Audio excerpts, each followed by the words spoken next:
Now, seems like everyone is running an agency business nowadays. I mean, they are solo freelancers who team up with a videographer and they call themselves a video marketing agency.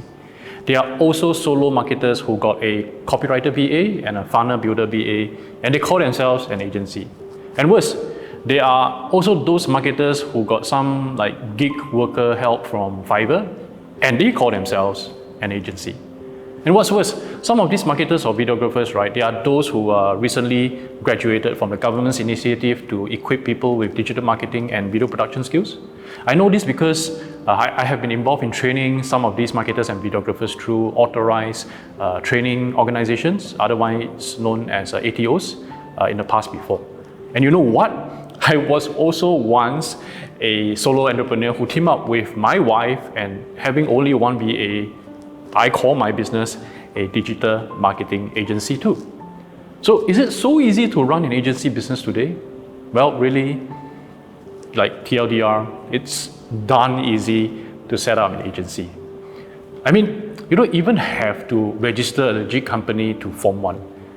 But running one, especially keeping one afloat, is a totally different story. So let me share my experience on how I set up one, survived the storm, and arguably thrive an agency business. Well, thrive in my definition in this video. Hey, I'm Defender Colin, and this is my Thoughts Season 3.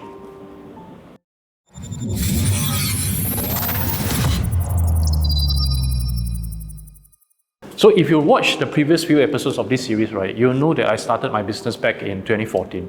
So back then, it wasn't an agency business at all. It was a platform business.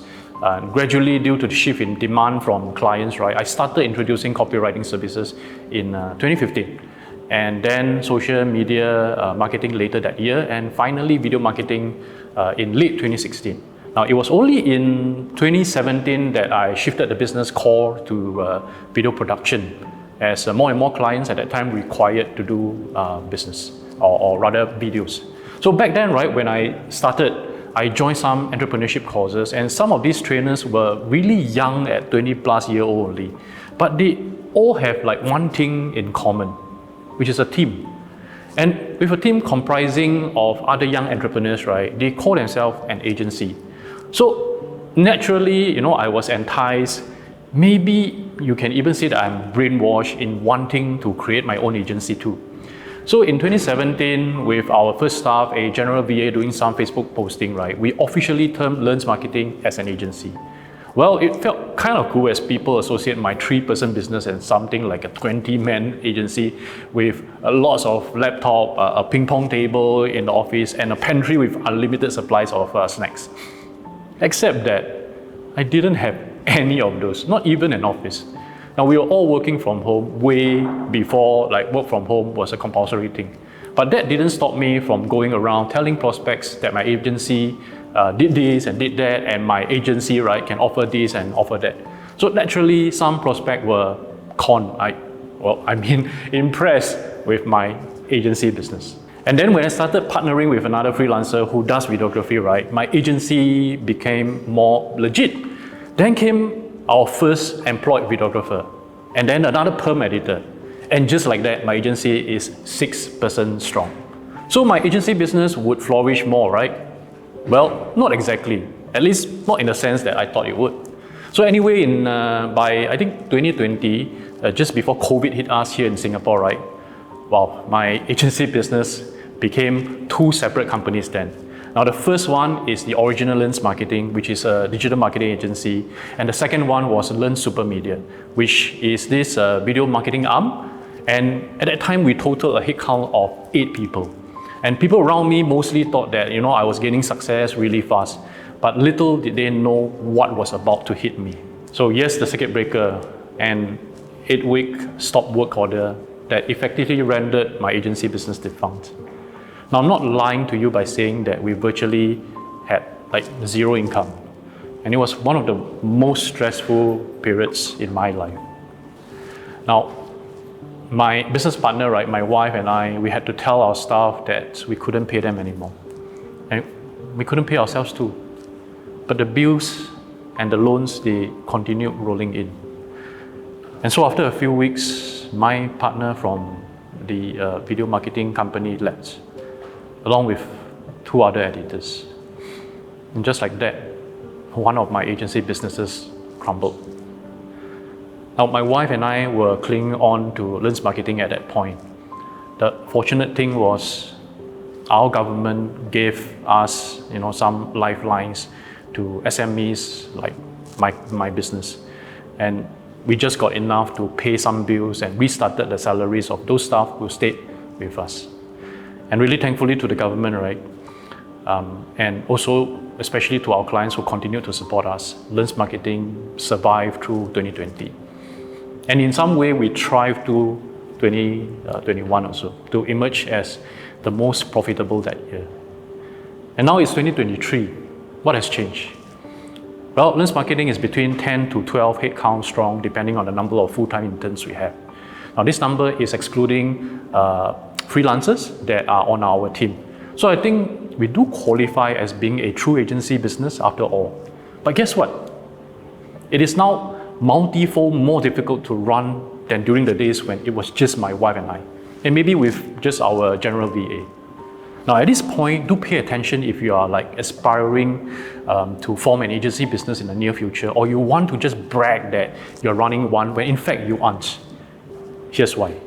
Now, an agency business requires a large headcount, but be it a digital marketing company, a media design firm, a video production company, right?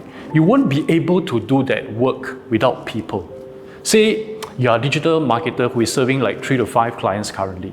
Sure, you probably can handle all the work on your own. You're probably making a few Ks to maybe something in the low 5 figures monthly. Now you aspire to run a biggish digital marketing company that can serve up to 20 clients at once, making maybe 200K to 300K a year. But guess what? You now need 4 to 6 of yourselves to accomplish that feat. That means you need to hire at least 3 to 5 staff, or partners, or freelancers, or VAs. So what's the problem with scaling? Well, now you have to handle people, you have to train them, nurture them, motivate them, monitor them.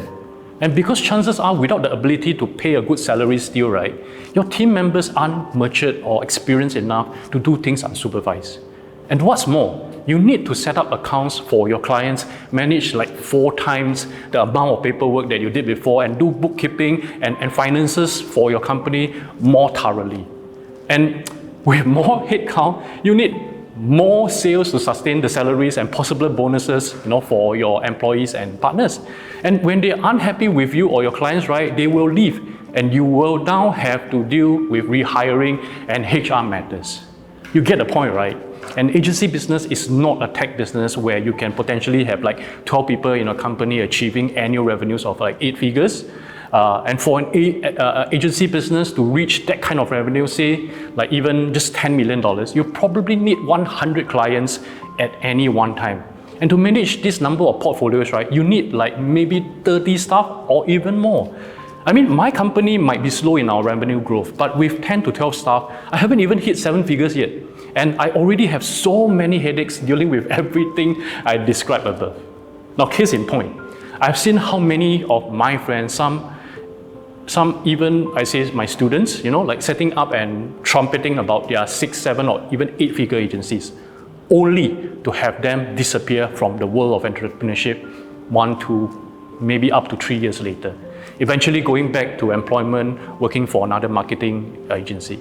I mean, I can't name them, but going by how or rather how often I see this happen, right?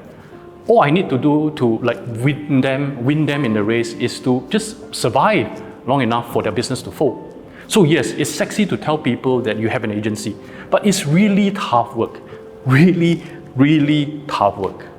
Not only do you have to serve clients, some really difficult ones like I shared in episode 2 and 3 of our series. You have to serve your staff too. Yes, I said serve. Because today, without the resources to quickly hire a big workforce, the boss works for his employees nowadays, training them, nurturing them, motivating them, and monitoring them. Not that this is something wrong, but it really takes up a lot of your time and money resources that you need in order to continue to scale your business. So my advice to you is this. Now, if you want to set up an agency business, make sure you have the financial backing to start a biggish one straight away. For instance, right, get an investor to invest $500,000 so that you have 2 years of running expenses to go big quickly. Don't build our agency slowly from a one-man show to 12 packs over several years.